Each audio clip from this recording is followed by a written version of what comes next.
Hello, everyone, and welcome to another episode of the Decided Heart Effect, where we invite you to take action and be inspired to live with a decided heart. My name is Sonia Montiel, and I have my amazing co-host, Hillary Bilbrey, and we are joined here today by Brian Bachand. He comes to us with a story of courage and purposefulness. He is the founder of Evolution, who helps leaders shift from a belief of what is the work to what is the mission of the work? And I was like, whoa. Brian, you said something the other day. It's a quote that I found, and it says, when you stand in your truth, embrace what is in your heart, then you are free to evolve. And I know you are going to help us with that and layer that, but I just want to say thank you so much for joining us today. My pleasure. Well, hello, everyone. It is a joy to be here with you, Sonia and Hillary, and to everyone who's listening. Thank you for the invitation. I appreciate it so much. And I just love the title of your podcast and what it means and how it relates to all of our hearts to grow and evolve authentically and an openness of heart. So thank you.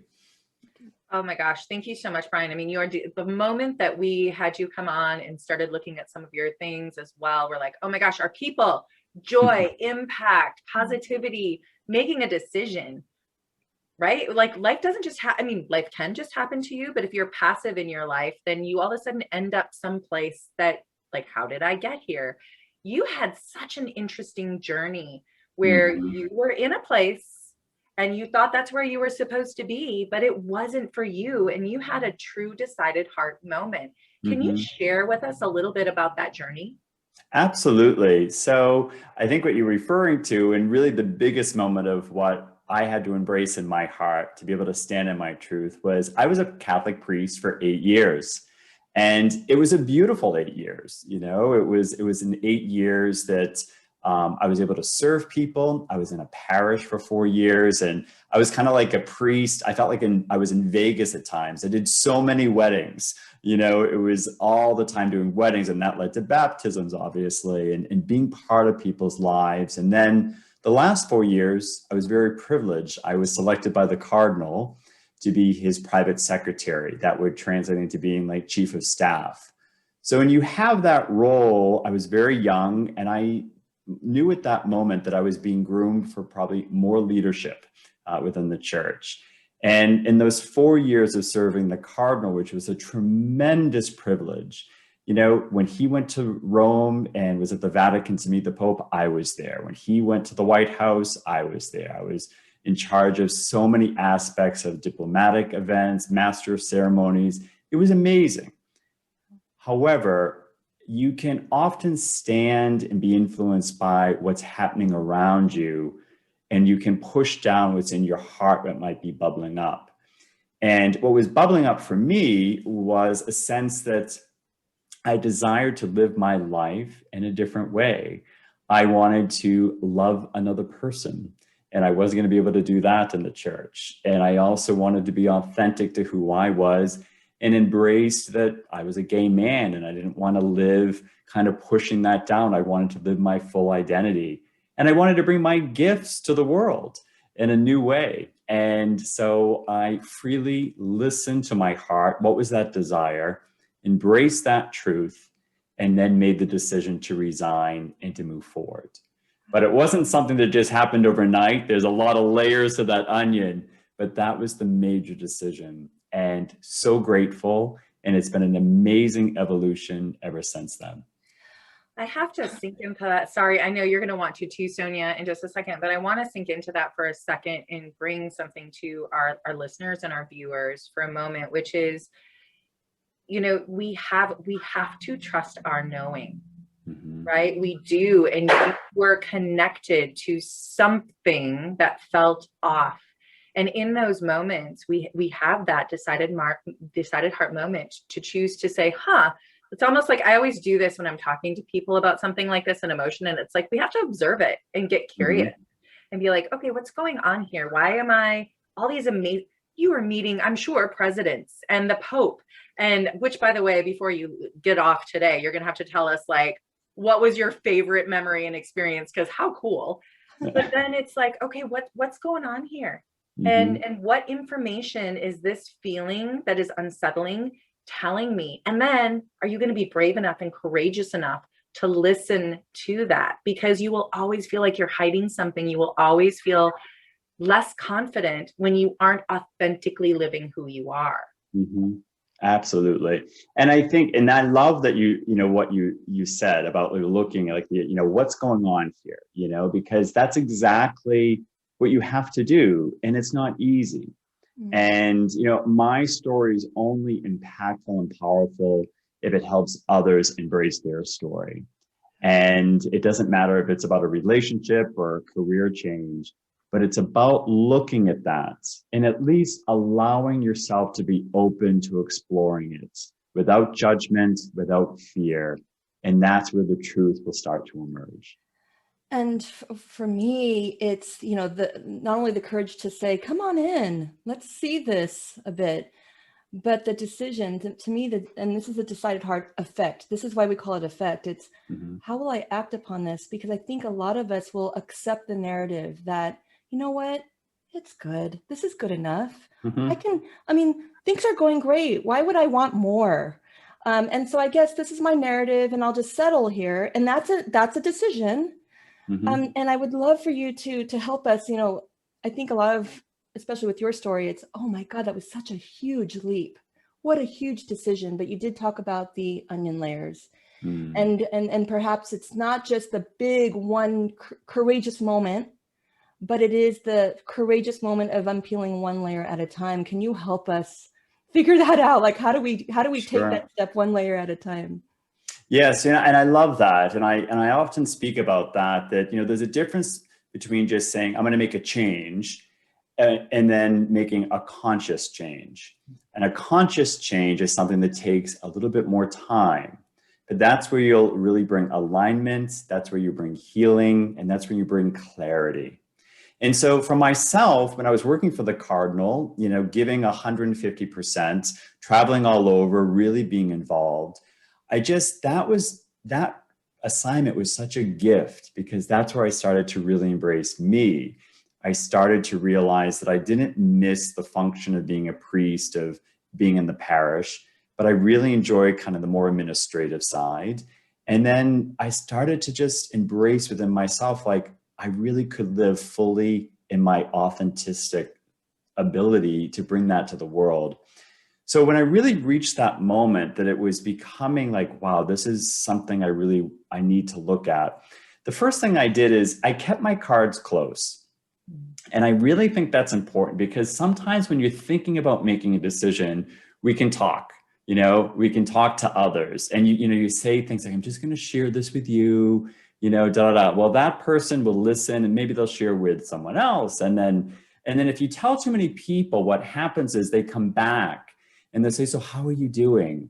And you might not be there. So you try to articulate it. And all it does is cause self-doubt because you're not there. So one thing I consciously did is I kept my cards closed. First, I was high profile. So I wanted people that really could be unconditional.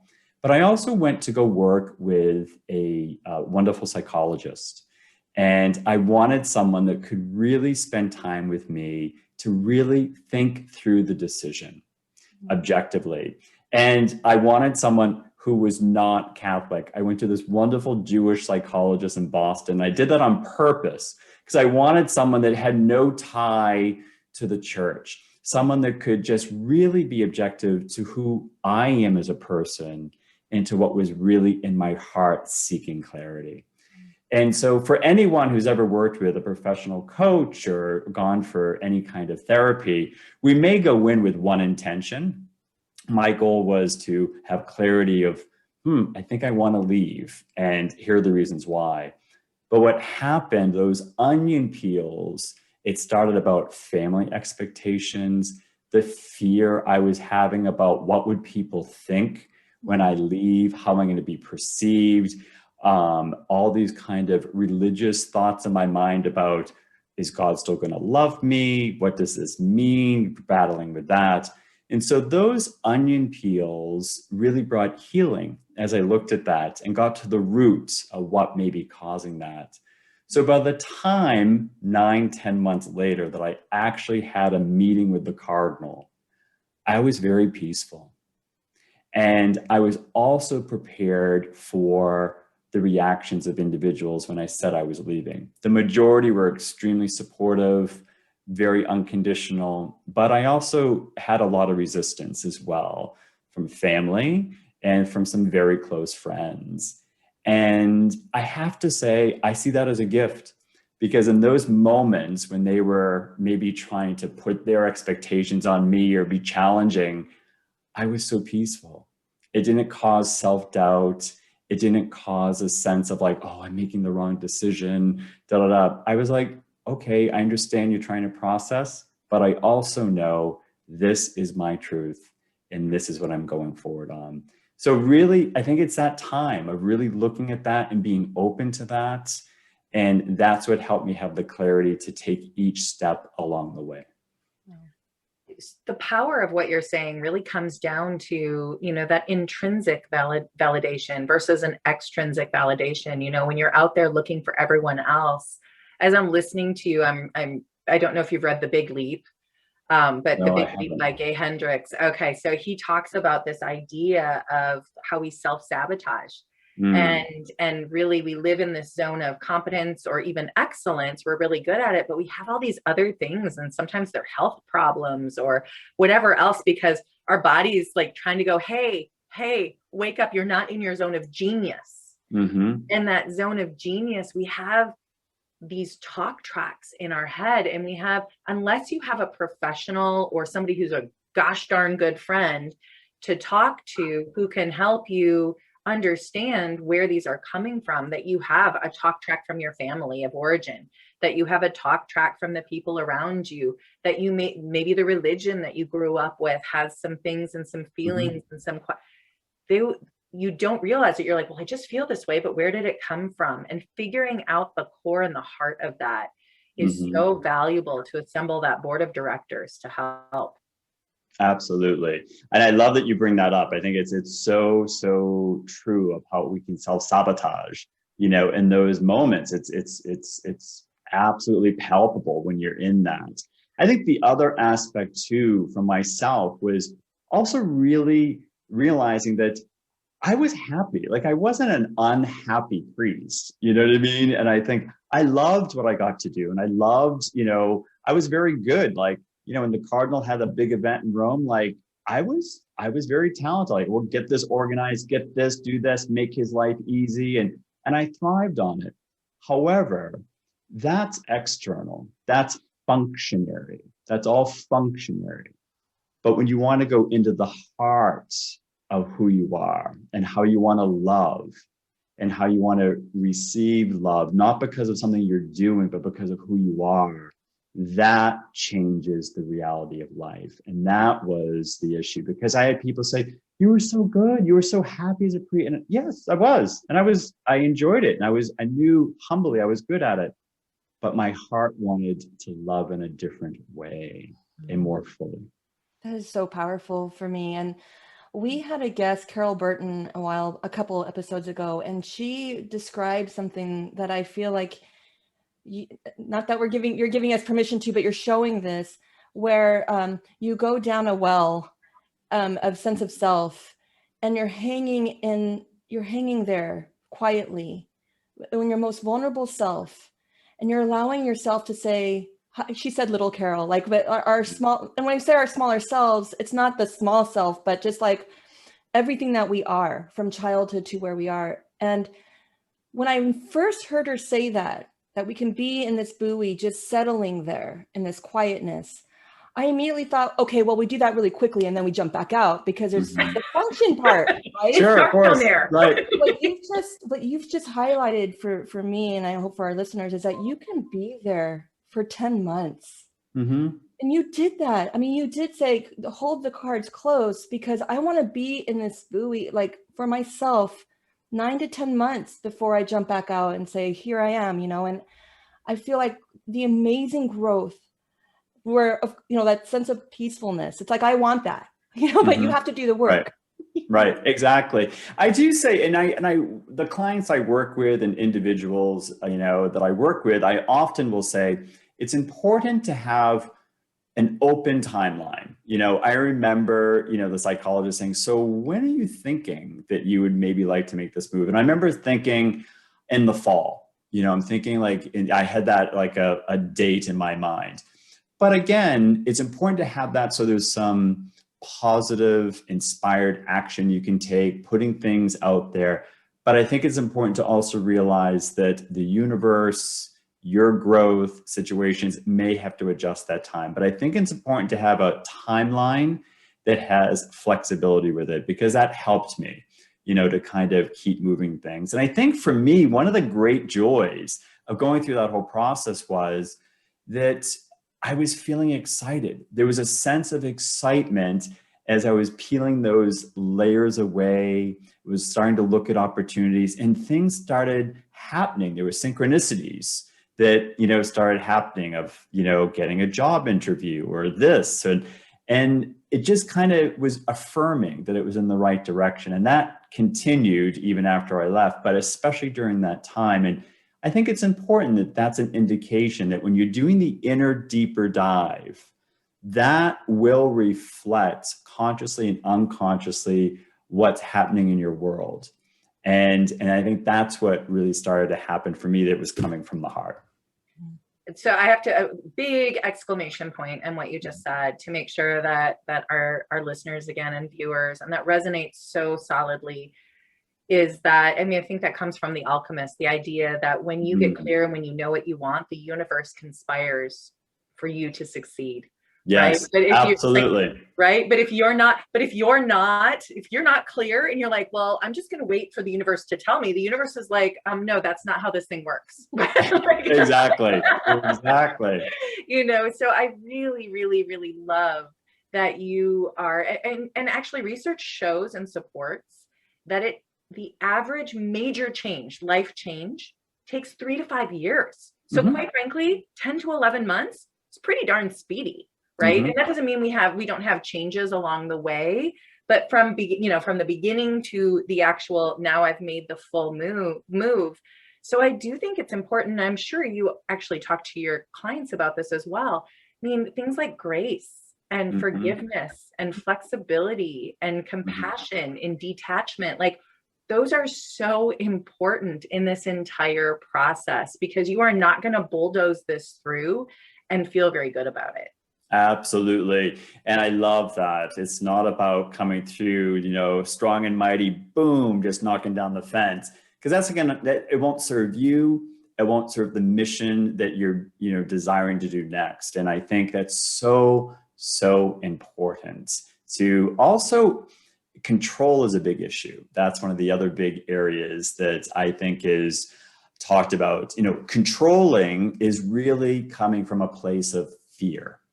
When we control, it's because we're trying to control the fear, the anxiety, what is there. And when you start to release that control or talk about the feelings around what is around there, it gives you room to breathe and to see. And it also opens up to see new opportunities. You're not going to because when we're controlling, you're blocking. And it's something that is just so important, especially if you're in a moment of wanting to make a conscious change personally or professionally. Control is probably one of the biggest areas, because things are like, oh, what do I do? So it's that's very important. Very important. You see me taking notes. I feel like he's doing a session with us, Hillary, right? I know. I'm like, ooh, I like that. Controlling is blocking. I got that down. Okay, good. Yeah. I just peeled off a layer right now. Believe me, to use the term preaching to the choir, seriously, preaching to myself here. So it's I say it because, and there are moments, even professionally, it's I'll be like, I have to get this done. You know what I mean? I have to get this out and da. And I'm like, I'm controlling it. I'm just controlling it because it's my ego that's thinking, oh, I have to do it or whatever it is. And it's a moment of stepping back, that if it's not flowing with ease, it's usually because I'm trying to control it. And it's going back to, what is it I'm trying to control? Is it image? Is it about judgment? Is it about just wanting to look, I have value, whatever. That's so important, so important. Well, I'm going to hold on to all that, but I think it's really important too. I would love for you to describe what you do and the decision of just calling your company Evolution. Yeah, sure. So one of the great joys is when I left the Archdiocese and as a priest, I was very fortunate. I landed in New York City. That was the one thing I knew. Like, I knew that's where I wanted to be. The energy of the city, it just aligned for me, and that was it. And I was very fortunate. I landed as an executive in New York City in the world of philanthropy, raising millions. I started as a director with the American Cancer Society, ended as executive director at NYU Medical, moved to Toronto because originally it was because I met a Canadian. That was the catalyst for the move. Continued as an executive here, and then a partner in recruitment for a couple of years. And then there was that same question: what do I desire? I felt my heart desiring something else. And the desire was to bring all of that together. That sense of, when I use this word, spirituality, it's about, the sense of purpose that we all have, that sense of connection. Really wanting to bring that together and helping leaders in particular in organizations be fully aligned to move from what is the work to what is the mission. And so I founded Evolution. And people ask, really, why'd you name it twice? Well, here's the reason. One said, did you do that by purpose? I'm like, well, yeah, it's a logo. Like, of course I did it on purpose. So it's called Evolution twice because the first evolution is important to realize we are all evolving as humans. The DNA we have, how a pandemic has affected and impacted every human being. But the second evolution is the one that we can personally own and choose to how we want to evolve and be fully aligned with our gifts, our strengths, to be aligned in the work that we do. And it doesn't matter if you're running an asset management company, you're a lawyer, you're a parent, a teacher, but only when we're aligned internally, personally, and professionally do we have the greatest impact for success and abundance. So I have 3 areas I work with now. I work one-on-one with individuals. I have a special niche. This has kind of happened for like new CEOs and founders. And, because that's a very big moment when you get into that role, but also other professional leaders. And I really help them. Yes, we look at their professional goals, but really, how do they want to use their gifts to impact and make a real difference with the people around them, in their company, and the community. And I love that work. And one of the things, I had this CEO hired me. She had been a former CEO of this billion-dollar publicly traded company. And I remember she said to me, she said, so what's the difference if I work with you than another company? And I said, the difference is 2 things. One, I'm not going to be afraid to shine that light on an area where you really need to shine it. Number 2, because when you're in a CEO role, senior role, many people just get yeses and things. But I said, it will always be, the light will be reflected in a sense of unconditional support, but we won't be afraid to do that. And number 2, I always begin with a grounding practice at every session. I teach my clients a breathing technique at every session that they can incorporate into their daily life. And I was so nervous to do that the first time because I'm thinking, oh, they're going to think there's a little woo-woo, know? But, like, who is this guy? Like, however, it is the number 1 feedback I get from all my executives because scientifically it brings down their anxiety. It helps them be focused. It helps them be mindful. And so many of the executives have said, I taught my team that. I taught my wife that, and we do it. And so I love that one-on-one. I also do workshops and work with boards, especially in the not-for-profit space or any company, even for-profit, that has a real strong mission. And a lot of public speaking and writing, which I really love doing. That's a real passion about speaking about, what it means to be an evolved leader, conscious change, etc. So that's it in a nutshell. And it brings it all together. My sense from, being a priest, that spirituality of real purpose, having been an executive, supporting executives at the highest level. And so I think it's a beautiful combination of kind of the inner and the outer world combined together to help people evolve to their highest purpose. Amazing.